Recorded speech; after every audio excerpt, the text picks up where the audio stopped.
नमस्कार। 25 जुलाई रविवार से श्रावण मास का प्रारंभ हो रहा है, जो कि 22 अगस्त तक रहेगा।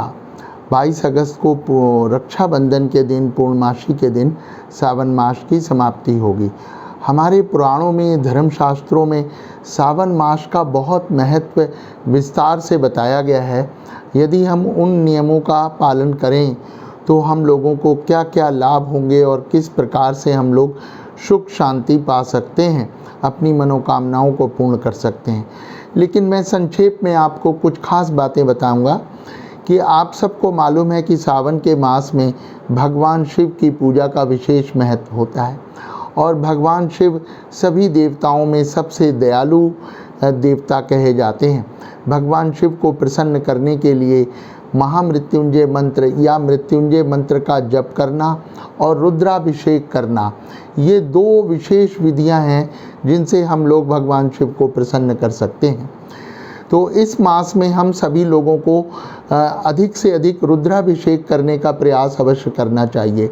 अष्टमी तिथि और चतुर्दशी तिथि के स्वामी भगवान शिव होते हैं, तो इन तिथियों को या सोमवार को या प्रदोष काल में या शिवरात्रि के दिन, शिवरात्रि प्रत्येक मास में एक बार आती है, तो इन तिथियों में, इन वारों में अवश्य हम लोगों को रुद्राभिषेक विधि पूर्वक किसी विद्वान ब्राह्मण के सानिध्य में उसके संपर्क से करना चाहिए या कराना चाहिए।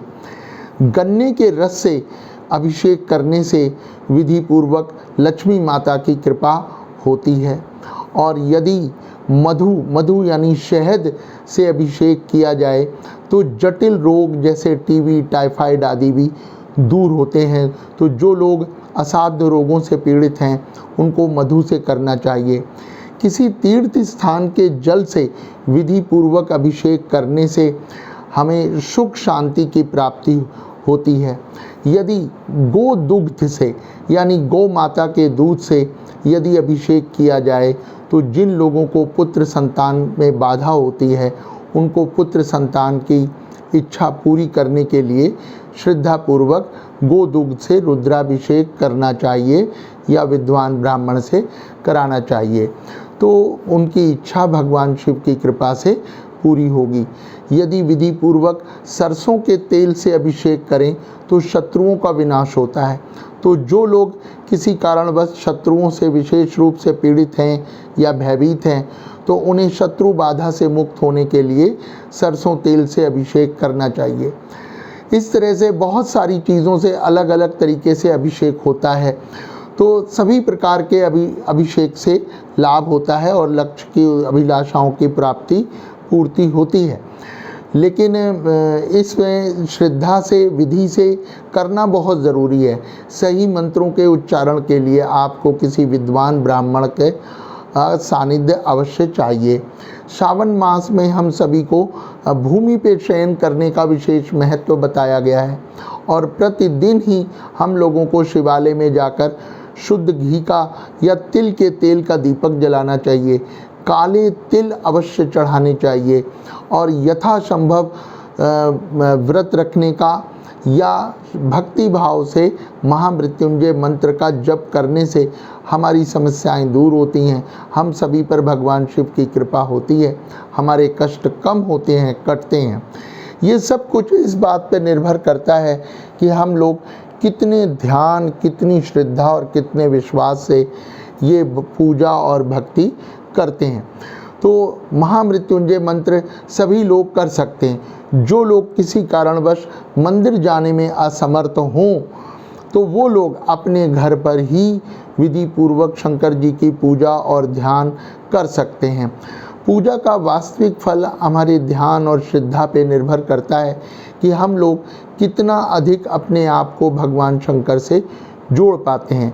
यदि सच्चे मन से, भक्ति से, पूरी आत्मबल से, शक्ति से अगर हम प्रयास करेंगे तो हम पाएंगे कि भगवान शिव हमारे बहुत करीब हैं, हमारे समीप हैं और हम उनके साक्षात दर्शन कर रहे हैं। ऐसा आपको अनुभूति अवश्य होगी।